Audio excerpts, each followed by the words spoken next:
गुरु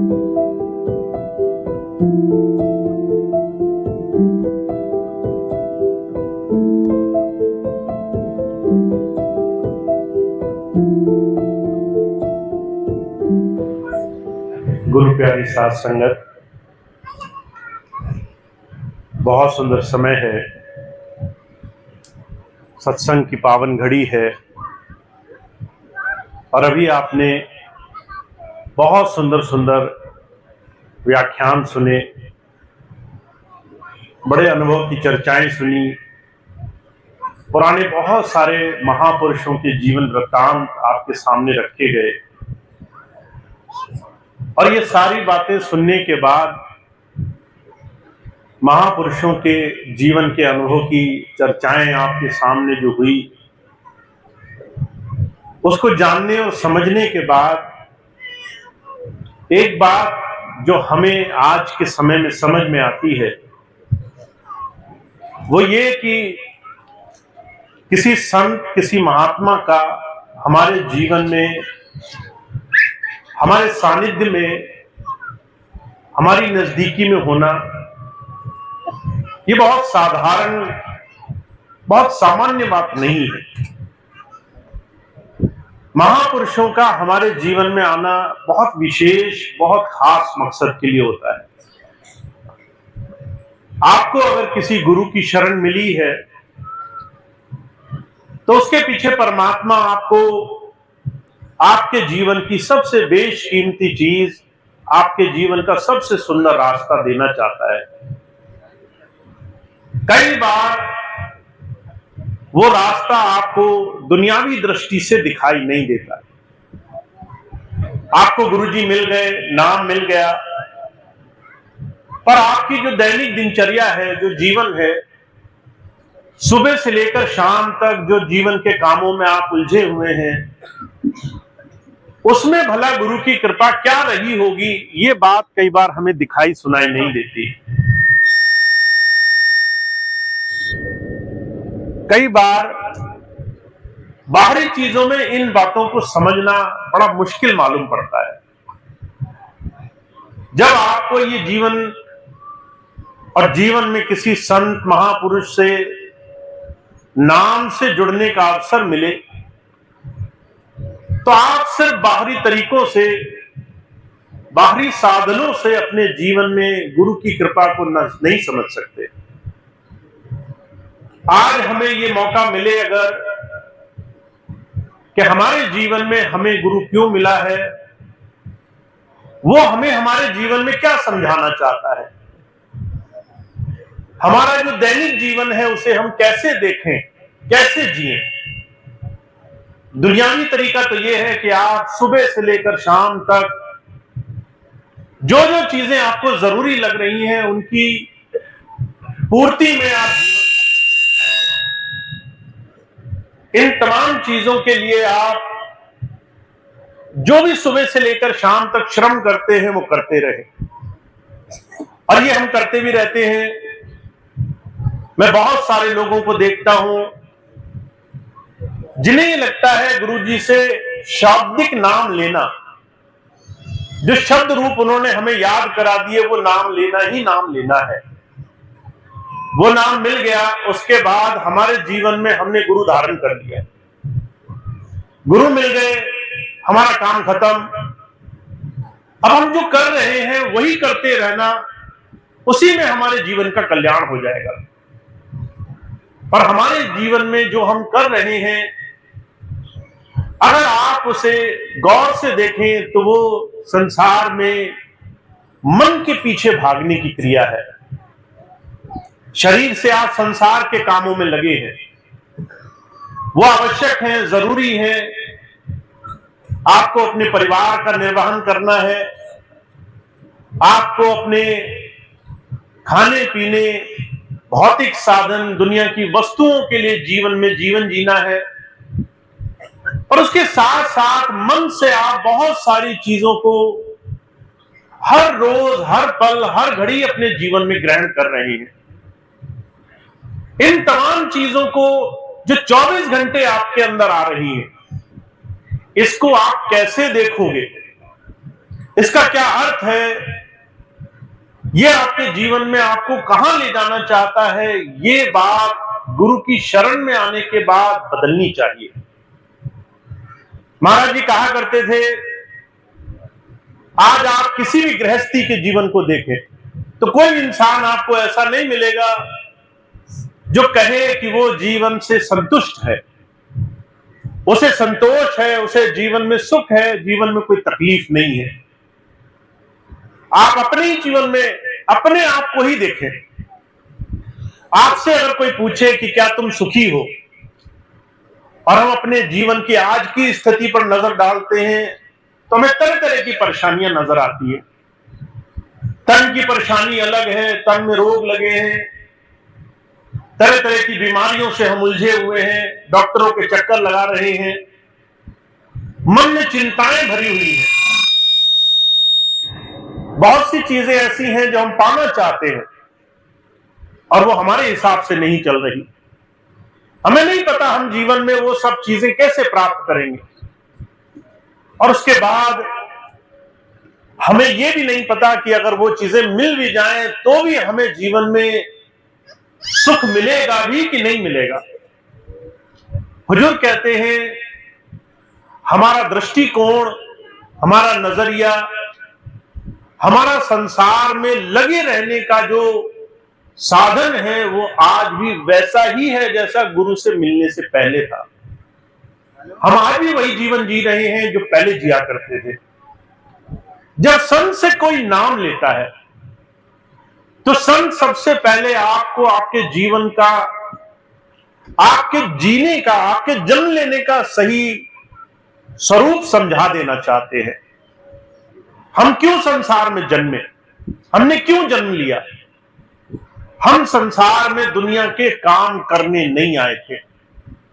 हम दुनिया को, बहुत दुनिया के सारे साधनों को करने के लिए जन्मे नहीं थे। हमारे जन्म करने के बाद ये चीजें जरूर है, पर ये लक्ष्य नहीं है। इन चीजों की आवश्यकता है, ये रास्ते में हमारे जीवन को सरल बनाने के साधन है, पर ये हमारा उद्देश्य नहीं है। आप कभी भी घर बना करके जीवन में सुखी नहीं होंगे। आप कभी भी बहुत पैसा कमा करके संसार में सुख नहीं प्राप्त कर पाओगे। आप ज्यादा जेवर खरीद करके, सुंदर कपड़े खरीद करके, दुनिया की बहुत बड़ी स्थिति, बड़ी पदवी पा करके जीवन में सुखी नहीं हो पाओगे। सहजो भाई ने कहा है, जिनके पास नहीं है वो ये सोचते हैं कि जीवन में और मिलने से जीवन सुखी होगा, और जिनके पास बहुत कुछ है वो ये बात जानते हैं कि ज्यादा मिलने से भी किसी के पास सुख नहीं हुआ। उन्होंने अपनी जबान में बात कही है, कहा, ना सुख विद्या के पढ़े, ना सुख वाद विवाद, साध सुखी सहजो कहे लागी सुन समाज। ज्यादा जानने में सुख नहीं है, ज्यादा पाने में सुख नहीं है, दूसरों से तुलना करते रहने में सुख नहीं है, संसार से उम्मीदें करते रहने, अपेक्षा करते रहने में सुख नहीं है। जब आप गुरु की शरण में जाते हैं तो गुरु सबसे पहले आपको ये समझा देना चाहता है, आपको जब तक दुनिया से अपेक्षा है, जब तक आपके हृदय में संसार से और पाने की उम्मीद लगी हुई है, जब तक मन दुनिया में दूसरों की व्यवस्था देख देख करके अपने आप से तुलना करता रहेगा, तब तक आप गुरु की बात को नहीं समझोगे। तो पहली बात जो गुरु जी सिखाना चाहते हैं, आपकी अपेक्षा संसार से जब भी रहेगी तब तब आप दुखी रहोगे। अब इस आधार को आप समझ लो गौरता से। हमारी अपेक्षा दुनिया से है या नहीं है, इस बात को समझना बड़ा जरूरी है। हम जितने भी लोग यहां बैठे हैं, ज्यादातर लोग गृहस्थ में हैं। गृहस्थ में रहने के बाद हमने संसार में हर छोटी से छोटी चीज से उम्मीद लगा करके बैठे हैं। हमारी उम्मीद यह है कि हमारे सुख दूसरे इंसान के, हमारी भलाई के काम करने से होंगे। दूसरा इंसान हमारी बात माने, हमारे तरीके से चले, हमारे हिसाब से जीवन जिए, जैसा हम चाहते हैं वैसा जीवन वो जीने का काम करे। उसमें हमारे बच्चे, हमारे माता पिता, भाई बहन, पति पत्नी, रिश्तेदार, नातेदार, पड़ोसी, सगे संबंधी, जिन जिन की भी आप कल्पना कर सकते हैं, उन सब से हमने एक उम्मीद लगा रखी है। अर्जुन कहा करते थे, उम्मीद, अपेक्षा हमारे जीवन में उपेक्षा पैदा करती है। जितनी उम्मीद लगाओगे उतना दिल खट्टा होगा, उतना मन खराब होगा। जितना दूसरे से अपने जीवन में सुख पाने के लिए उम्मीद लगाओगे उतना धोखा मिलेगा। इसीलिए हुजूर कहते हैं, हम संसार में संतों की शरण में तो आ गए, पर आज भी हमारी उम्मीद, हमारी कल्पना, हमारा संसार के लोगों से ही आसरा जुटा हुआ है। और जब जब हम संसार के आसरे जीते हैं, जब तक लोगों के हिसाब से जीवन जीना शुरू करते हैं, जब जब लोगों से उम्मीद बांधकर रखते हैं, तब तक गुरुमत नहीं आता जीवन में। तो हुजूर कहा करते थे, मनमत यह है कि आपका मन हमेशा आपके अंदर ये छोटा सा फितूर बना करके रखेगा कि तुम सर्वश्रेष्ठ हो, तुम सबसे अव्वल हो और सारे तुम्हारी सेवा करने के लिए पैदा हुए हैं। बाल बच्चे क्यों हुए? क्योंकि तुम्हारी सेवा की जानी चाहिए। माता पिता क्यों हुए? क्योंकि तुम्हारे हिसाब से जीवन जीना चाहिए। हमारे मन ने हमारे अंदर ये फितूर पैदा कर रखा है कि हमारी खुशी सबसे ऊपर है और उसके लिए सारे संसार को काम करना है। ईसाई मत में इस बात पर बड़ा जोर दिया जाता है और धीरे धीरे ये विश्वास हमारे भारतीय जनजीवों में भी कहीं ना कहीं बहुत तेजी से घर कर गया कि आपकी सुख के लिए संसार भर को काम करना पड़ेगा। हुजूर कहा करते थे, ये जो अपेक्षा आपकी संसार से लगी है, घर परिवार से, बच्चों से, हमारे बच्चे बड़े होंगे तो ऐसा करेंगे वैसा करेंगे। मैं हर रोज अगर 10 लोगों से मिलता हूं तो 9 माताएं, बहनें, भाई, बूढ़े, बुजुर्ग, जवान, वो सब यही शिकायत लेकर आते हैं कि कोई हमारी बात नहीं मानता, हमारे हिसाब से नहीं चलता, हम जो चाहते हैं वो काम नहीं होता। हुजूर कहा करते थे, संत आपको ये सिखा देना चाहता है कि संसार के आसरे मत जियो। लोगों के हिसाब से अगर तुमने हमेशा कल्पना करी तो तुम्हारा हृदय, मन हमेशा दुखी रहेगा। और ये दुख अगर तुम्हें लग गया है, अगर तुम्हारे मन में एक कुंठित भावना आ गई, एक खराब भावना आ गई कि मेरे जीवन में दुख है, तो आप लाख कोशिश करो, मन आपको आपके जीवन में सुख नहीं देखने देगा। चाहे हुजूर कहा करते थे, तुम्हारे जीवन में 10 में से तुम्हारे 9 काम अच्छे बन जाएं, एक काम तुम्हारा ना बने, अगर तुम्हारा ध्यान दुख की तरफ है तो तुम्हारे जीवन में 9 सुख भी तुम्हें दिखाई नहीं देंगे। परमात्मा तुम्हें बहुत कुछ देगा पर तुम्हें दिखेगा नहीं। परमात्मा तुम्हें बहुत कुछ प्राप्त कराएगा पर तुम्हें कभी मिलेगा नहीं। हुजूर मिसाल फरमाया करते थे, एक बार एक बूढ़ी माता गई उनके पास, कहने लगी, मेरा सारा जीवन गुजर गया, मुझे अपने जीवन में कभी सुख नहीं मिला। महाराज जी कहने लगे कि तुम, एक सेवादार की तरफ इशारा किया, सड़क चलते हुए किसी आदमी की तरफ, कहने लगी उसे देखती हो? वो आदमी अपंग था, पैर से चल फिर नहीं सकता था, दूसरों के आसरे सिर्फ मांग कर ही भोजन करना उसका एकमात्र तरीका रह गया था जीवन चलाने का।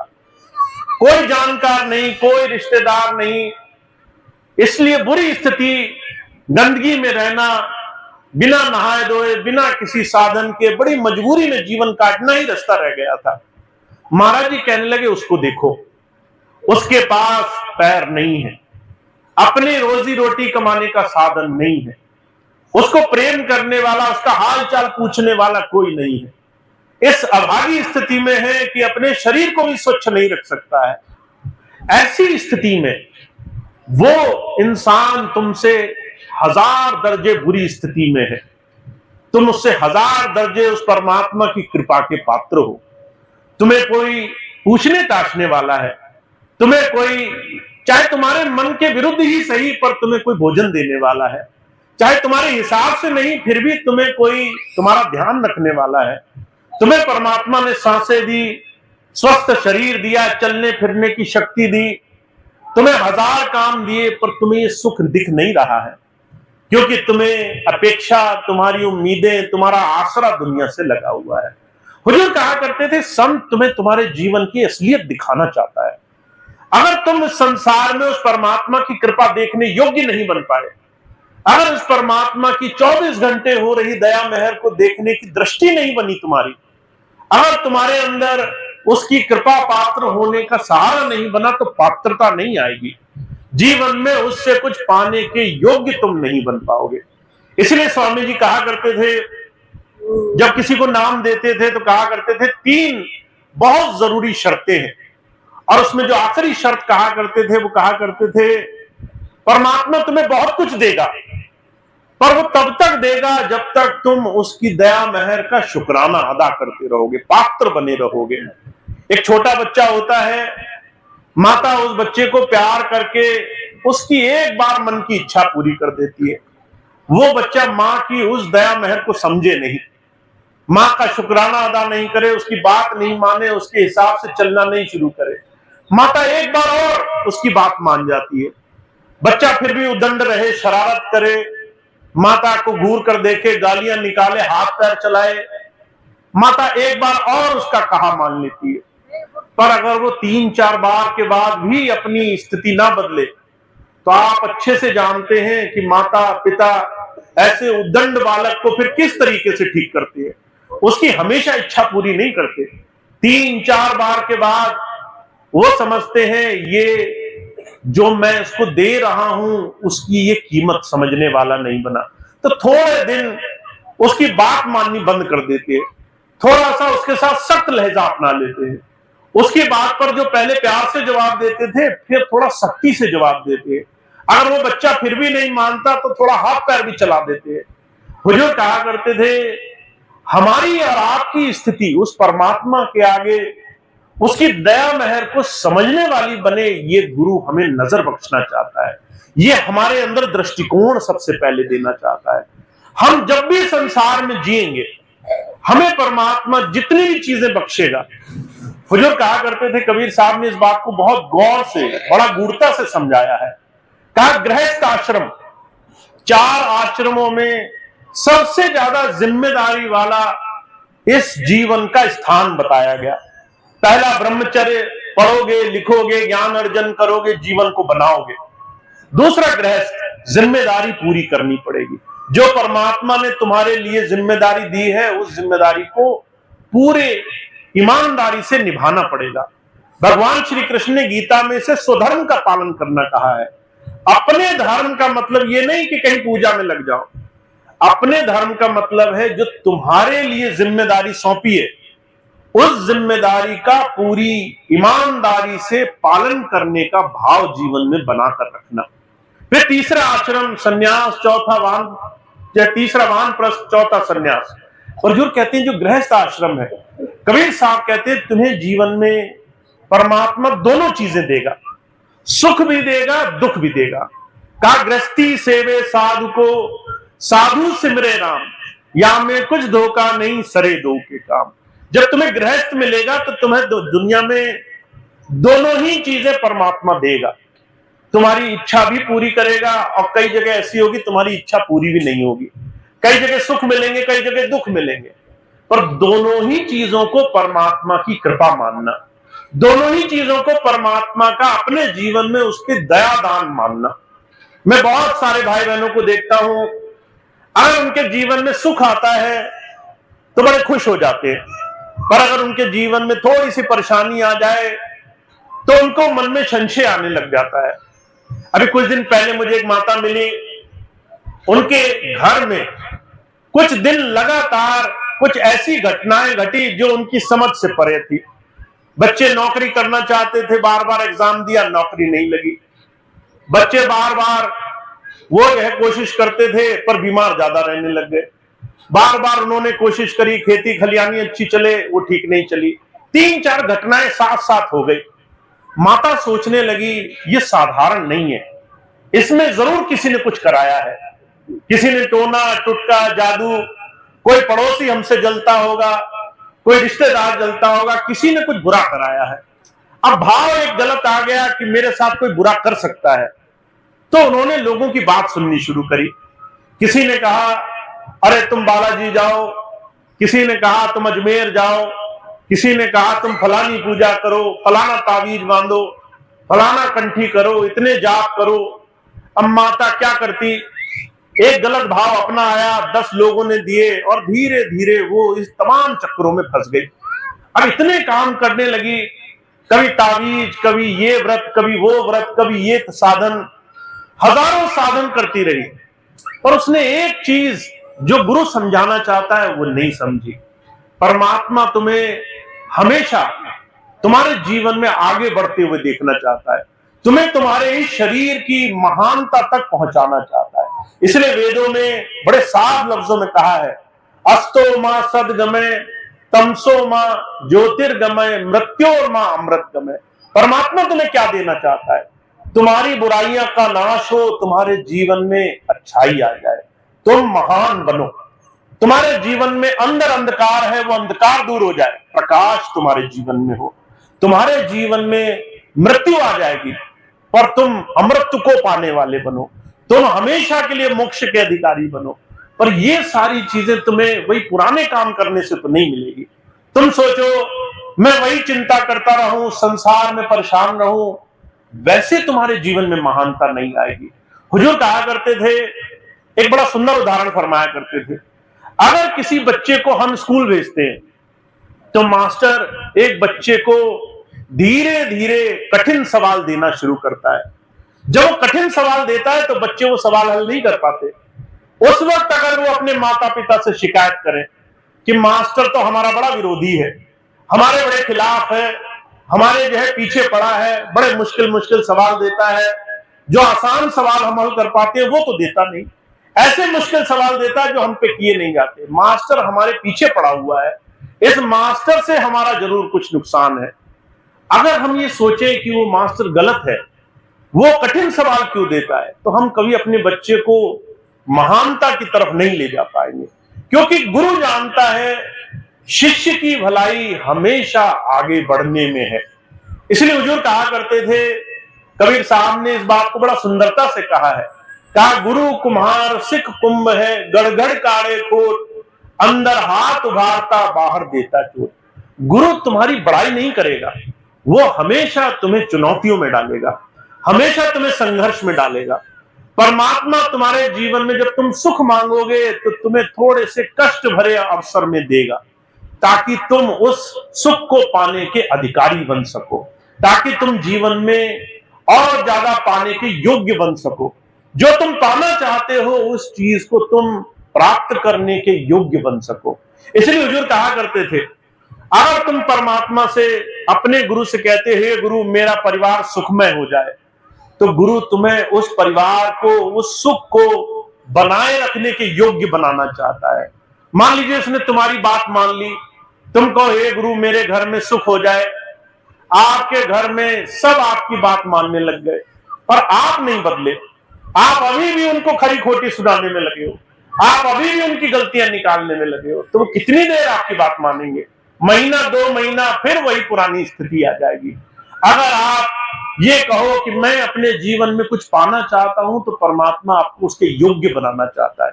पहले चुनौतियां, पहले संघर्ष, आपको अपने जीवन में कुछ कठिन दौर के रूप में आपको महानता की तरफ ले जाना चाहता है। तो जब भी आपके जीवन में कष्ट आए, आप परेशान मत होना। जब भी आपके जीवन में कोई विपत्ति आए, आप दुखी मत होना। जब भी आपके जीवन में कोई भी परेशानी हो, आप हमेशा उसे परमात्मा की उस दया मेहर के रूप में देखना। भगवान कृष्ण से उद्धव का संवाद की चर्चा आती है।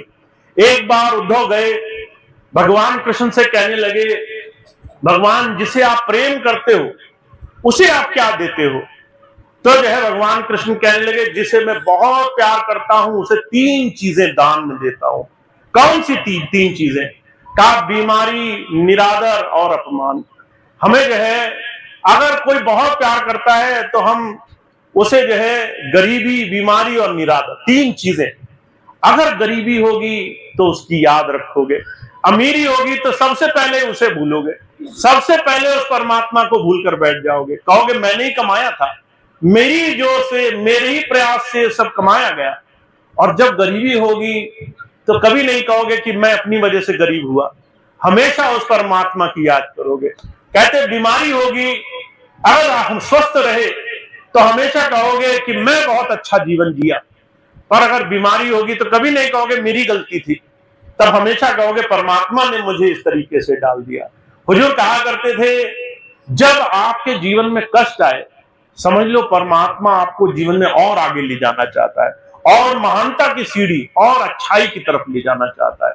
तो हर एक वो इंसान जिसे गुरु मिल गया है, उसे अपने जीवन में गुरु का नजरिया, दृष्टिकोण समझना बड़ा जरूरी है। तो जो कहा करते थे, 2 चीज समझ जाओ, अपेक्षा संसार से मत करो, अपेक्षा अपने आप से करो। अगर तुम्हारा पिछला वर्ष और आज का दिन एक जैसा है, जैसे 1 साल पहले जी रहे थे वैसे ही आज जी रहे हो, तो तुम्हें और ज्यादा कैसे मिलेगा। अगर तुम्हें पिछले साल भी उन्हीं चीजों से परेशान थे और आज भी उन्हीं चीजों में मन लगा हुआ है, तो परमात्मा तुम्हें और अच्छा कैसे देगा। तुम उससे और ज्यादा पाना चाहते हो, अपने जीवन को बदलते चले जाओ। अगर क्रोध ज्यादा करते थे, क्रोध कम करते चले जाओ। अगर ईर्ष्या ज्यादा होती थी तो संसार को देखना बंद कर दो, उस प्रभु को देखना शुरू कर दो। अगर मन में द्वेष था, अगर मन में तरह तरह की निंदा चुगली थी, तो उसको कुछ कम कर लो। हुजूर कहा करते थे, अगर तुमने थोड़ा सा भी अपने जीवन को बदलना शुरू किया तो तुम्हारे जीवन में वो प्रभु तुम्हारे जीवन के सारे काम बनाने के लिए राजी हो जाता है। इसलिए महापुरुषों ने इस जीवन के निर्माण की बात की है। हुजूर कृपाल सिंह जी महाराज कहा करते थे कि मैं मानव निर्माण करना चाहता हूं, मनुष्य को मनुष्य बनाना चाहता हूं, इंसान को इंसानियत से जोड़ना चाहता हूं। तो हम जो शरीर लेकर बैठे हैं, हम जो जीवन जी रहे हैं, हम जो 24 घंटे समाज में, परिवार में, गृहस्थ में, लोगों में, अपने लोगों में जो जीवन जी रहे हैं, उसमें हमारी मनोवृत्ति बदलने का, हमारे मन से हम कैसे लोगों से व्यवहार कर रहे हैं, उसको बदलने की शुरुआत करने की आवश्यकता है। तो वो बहुत भाग्यशाली होते हैं जिन्हें गुरु की ये दृष्टिकोण मिल गया है।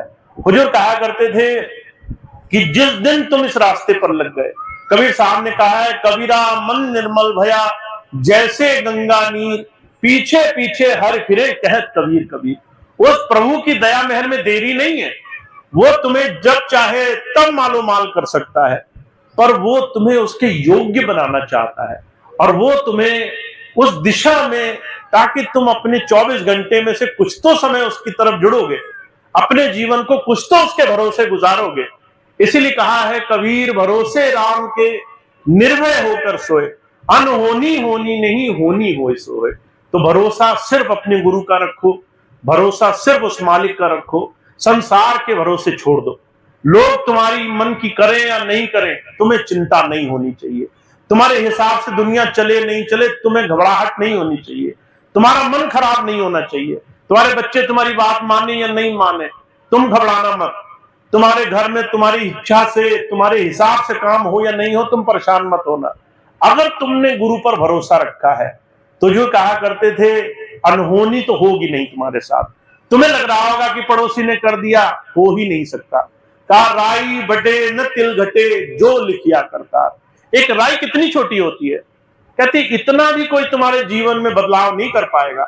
तुम सोचते हो कि लोग हमारा बुरा कर देंगे, कहते राई बराबर भी कोई तुम्हारे जीवन में अनिष्ट नहीं कर सकता। अनहोनी तो बहुत बड़ी बात हो गई, कहते कोई एक दाने बराबर भी तुम्हारे जीवन में नुकसान नहीं कर पाएगा। इसीलिए भरोसा बनाकर रखो कि तुम्हारे जीवन में जिस प्रभु के आश्रय तुम जी रहे हो, वो भरोसे से, निर्भयता से, उस प्रभु के विश्वास से तुम उसकी दिशा में बढ़ोगे। महाराज जी एक बात कहा करते थे कि अगर तुम एक पौधा लगाओ और हर रोज उस पौधे को उखाड़ कर देखो कि उसकी जड़ जमी कि नहीं जमी, तो विश्वास मानो वो पौधा सूख जाएगा, पर वो कभी जमेगा नहीं, वो कभी मजबूत नहीं होगा। तुम्हारा विश्वास और संसार में जितनी भी जगह तुम्हारा मन लगा हुआ है, वहां बार बार घबराना, बार बार चिंता करना, बार बार मन में शक और बार बार ये दुविधा लाना, ये अपनी जड़ को बार बार उखाड़ने जैसा है। इस जड़ को उखाड़ना बंद करना पड़ेगा। और इसकी सबसे पहली शुरुआत यह है कि संसार के सुख और दुख को कभी भी किसी दूसरी दृष्टि से नहीं देखना है। दोनों ही उस प्रभु की कृपा से है। अगर परमात्मा तुम्हारे जीवन में सब कुछ करने वाला है, अगर वो सुख दे रहा है तो दुख भी वही दे रहा है। दुख क्यों दे रहा है? क्योंकि वो तुम्हें दुख से और ज्यादा सुख की तरफ ले जाने के लिए काबिल बनाना चाहता है, योग्य बनाना चाहता है। तो हुजूर एक ही बात कहते हैं, तुम्हारा विश्वास भरोसा तुम्हें जांचना पड़ेगा, इसकी परख करनी पड़ेगी। तुम्हारे लिए कहना आसान होगा कि हम गुरुजी से 40 साल जुड़े हैं, पर जब तुम एकांत में बैठोगे, मौन पे बैठोगे, तो तुम्हारे विश्वास की परख हो जाएगी। जब तुम घर बैठोगे जहां कोई नहीं देख रहा होगा तुम्हें, तो तुम्हें अंदर से जो विचार उठेंगे तुम्हारी उसी से परख हो जाएगी तुम कितना गुरुजी से जुड़े हो। वहां अगर मन डामाडोल हो गया, अगर एकांत में बैठे हो और तुम्हें किसी की बात याद आ गई कि तुम्हारे जीवन में जो भी बुराई हो रही है वो दूसरे ने तुम्हारे ऊपर जानबूझ के किया है, और मन डामाडोल हो गया, तो तुम्हारे विश्वास की परख हो जाएगी। तो इस बात का ध्यान देना, जब तुम एकांत में बैठोगे तब तुम्हारे विश्वास की परख होगी। उस वक्त तुम्हारा मन पक्का रहना चाहिए, तुम्हारा गुरु पर इतना विश्वास होना चाहिए। तो दो ही चीज गुरुजी समझाना चाहते हैं। पहली चीज, हमेशा अपेक्षा लोगों से मत करना, अपने गुरु पर विश्वास, अपने गुरु से पूरा प्रेम जोड़कर अपने जीवन से अपेक्षा करना, मैं कल से बेहतर हुआ कि नहीं हुआ। अगर मैं और पाना चाहता हूं तो कल जैसा कर रहा था उसमें बदलाव जरूरी है, अभी से परिवर्तन करना शुरू कर दो। दूसरी चीज ये, अगर तुम्हें गुरु से प्रेम है तो गुरु तुम्हें आगे और अंदर दोनों तरफ से मजबूत बनाएगा। तो कबीर साहब कहते हैं, जैसे कच्चे घड़े को कुम्हार ठोक पीट करके उसकी मजबूती तय करता है, वैसे गुरुजी भी तुम्हें तैयार करेंगे, तुम्हारे जीवन में अच्छाई देंगे ताकि उनको याद रखना। जब सुख मिले तो उन्हें भूलना मत, और जब दुख मिले तो किसी और के पास भागना मत, तब किसी और के पीछे मत दौड़ना।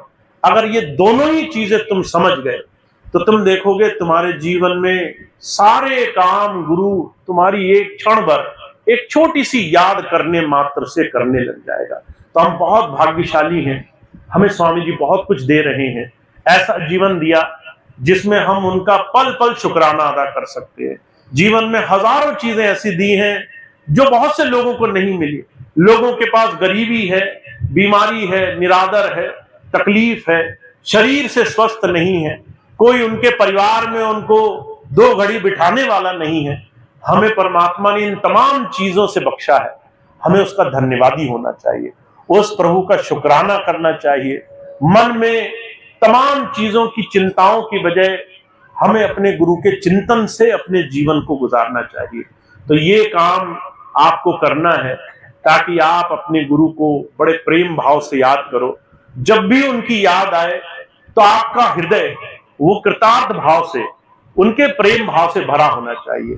अभी डॉक्टर साहब कह रहे थे कि जब भी गुरु का प्रेम इस तरह से शिष्य के दिल में भर जाता है तो जो है गुरु के दर्शन फिर काफी नहीं रहते, फिर जो है कितने ही गुरु के दर्शन मिले उतनी ही कमी नजर आती है, क्योंकि आप उसकी दया मेहर देख रहे हो, आप उसकी कृपा हर पल हर घड़ी अपने जीवन में देखने की दृष्टि पा चुके हो। तो ऐसा जीवन बनाना होगा, और ऐसा जीवन बनाने के लिए आपको हर रोज अपने 24 घंटे में से थोड़ा सा समय निकालना होगा। आप एक ही बात अपने जीवन में गांठ बांध लो। मुझे एक बात याद है, स्वामी जी अक्सर कहा करते थे कि संसार में प्रेम की एक ही परिकाष्ठा है, जिससे तुम प्रेम करते हो उसको समय दोगे। अगर तुम बच्चों से प्रेम करते हो तो तुम उन्हें छोड़कर नहीं जाते, उन्हीं के पास बैठे रहते हो, उनकी बेतुकी सी चीजें अच्छी लगती रहती है। वो बच्चा किसी की तरफ इशारा करता है, हम हंस हंस के खेलते हैं, हम कहते कितना अच्छा लग रहा है। वो जो है तोतली बोली बोलता है, हम बड़े खुश होते हैं, कितनी मीठी बात बोल रहा है। हमें उससे प्रेम होता है तो उसकी ऐसी ऐसी चीजें अच्छी लगती हैं जो अगर बड़े होकर हम करें तो लोग गालियां निकालें, लोग कहें कि ये तो बड़ा बेवकूफ आदमी लग रहा है। पर उसी बच्चे से प्रेम है तो उसकी वो बातें याद करके सुन के हम हंसते हंसते खुशी मनाते मनाते बेसुध घूमते हैं। हुजूर कहा करते थे, समय दिया है तुमने, जिससे तुम प्रेम कर रहे हो उसको तुम समय दे रहे हो। तुम बच्चों से प्रेम कर रहे हो, बच्चों को समय दे रहे हो। तुम जो है कारोबार से प्रेम कर रहे हो, गद्दी पर बैठे हो 24 घंटे। तुम जो है जमीन से प्रेम कर रहे हो, दिन रात मुकदमे की सोच रहे हो। तुम्हारे दिमाग में सिर्फ जमीन लगी हुई है कि जमीन कैसे बन जाए। जहां प्रेम है वहां तुम्हारा ध्यान लगा हुआ है। अगर तुम कहते हो गुरु से प्रेम है, तो तुम्हारा समय कहां है? समय से अपने प्रेम की परिकाष्ठा करनी है। तो हमारा एक दिन 24 घंटा, उसमें कितना दिन दिया, कितना समय दिया, इससे ये बात निर्धारित होगी कि गुरु से हमारा प्रेम है कि नहीं है। तो महाराज जी बड़ी सीधी सी बात कहते हैं कि गुरु के भरोसे अगर तुम रह लिए तो तुम्हारे कोई अकाज नहीं होंगे। जीवन में सारे काम उसकी मौज में होंगे और सारे काम अच्छे होंगे। पर अगर तुम्हारी दुनिया से उम्मीदें लगी हुई हैं, तो संसार से उम्मीद जो करता है उसको दुख मिलता है। इस बात को बताने की जरूरत नहीं है। आप हर रोज ये देखते हो, जिससे उम्मीद करते हो वही धड़ी पर रखकर चला जाता है। जिससे कहते हो ये काम करेगा वही जो है पीठ दिखाकर चला जाता है। आप जिससे जो मांगते हो वही जो है उल्टा आपको जो है 2 घड़ी में आपकी स्थिति दिखाकर चला जाता है। तो ये बात बताने की जरूरत नहीं है कि संसार की उम्मीदें आपको कहां ले जा रही हैं और एक गुरु की उम्मीद, गुरु का भरोसा आपको कहां ले जाएगा। तो हमारे स्वामी जी महाराज एक ही बात कहते हैं, नाम ले लिया, अब ये करके देखो। अब अंदर से गुरु का भरोसा बनाकर खूब गुरु से प्रेम जोड़कर जीवन जीना है। तो हम बहुत भाग्यशाली हैं, ऐसे गुरु की दात मिली हुई है। उन्होंने, स्वामी जी महाराज ने सिर्फ इसी सेवा कार्य में जोड़ा हुआ है। हम कितना प्रेम भाव से गुरु से लग सकते हैं। मैं बार बार आप सबसे एक ही बात कहता हूं, गुरु और हमारे बीच में कोई भय नहीं होना चाहिए। अभी एक बहन जी मिलने आई, आकर कहने लगी, भैया जी हमें बड़ा डर लगता है आपसे बात करते हुए, आपके सामने आते हैं तो जो है बड़ी घबराहट होती है। मैंने हमेशा एक बात कही, स्वामी जी ने जब मुझे उत्तराधिकार दिवस के रूप में जब जो है मुझे कहा कि ये आगे काम देखेंगे, तो उन्होंने ये नहीं कहा कि तुम इन्हें स्वामी बोलना, ये नहीं कहा इन्हें गुरुजी, महाराज जी, बड़े बड़े नामों से संबोधित करना। उन्होंने कहा इन्हें भैया जी बोलना।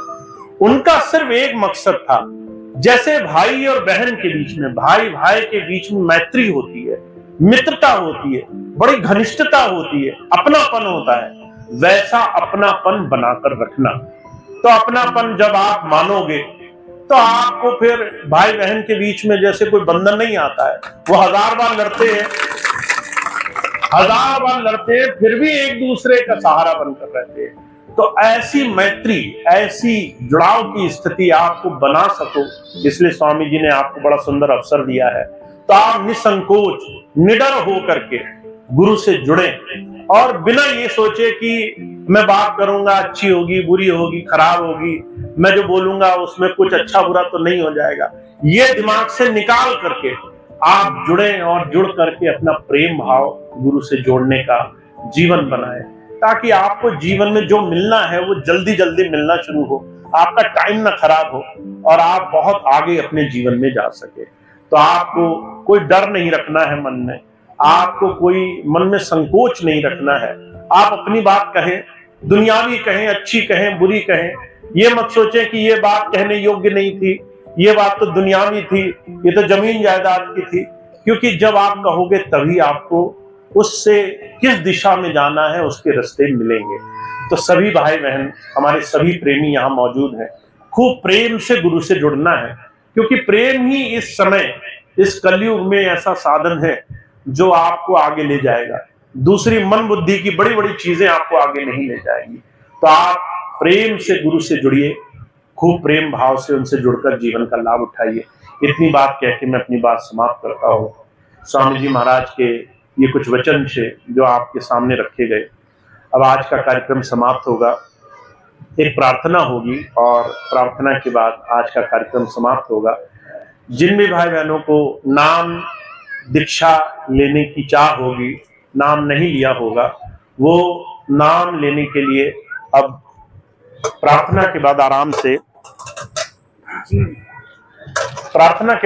अंदर बैठ जाएंगे।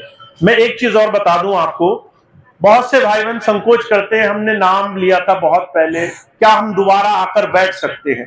आप 20 बार आकर बैठ सकते हैं।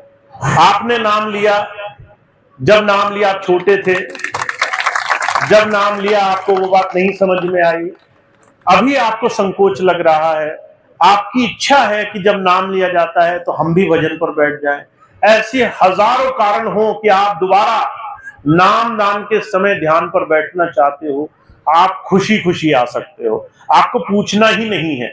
आप आइए, पीछे होकर बैठ जाइए, आपने नाम ले लिया है, पीछे की तरफ बैठ जाइए, आगे नए लोगों को अवसर दीजिए, पीछे आराम से बैठिए। उस समय चाहे आपको 1000 बार आकर दोबारा बैठना पड़े, आप आइए, बैठिए और इस सुंदर अवसर का जितनी बार हो सके लाभ उठाइए।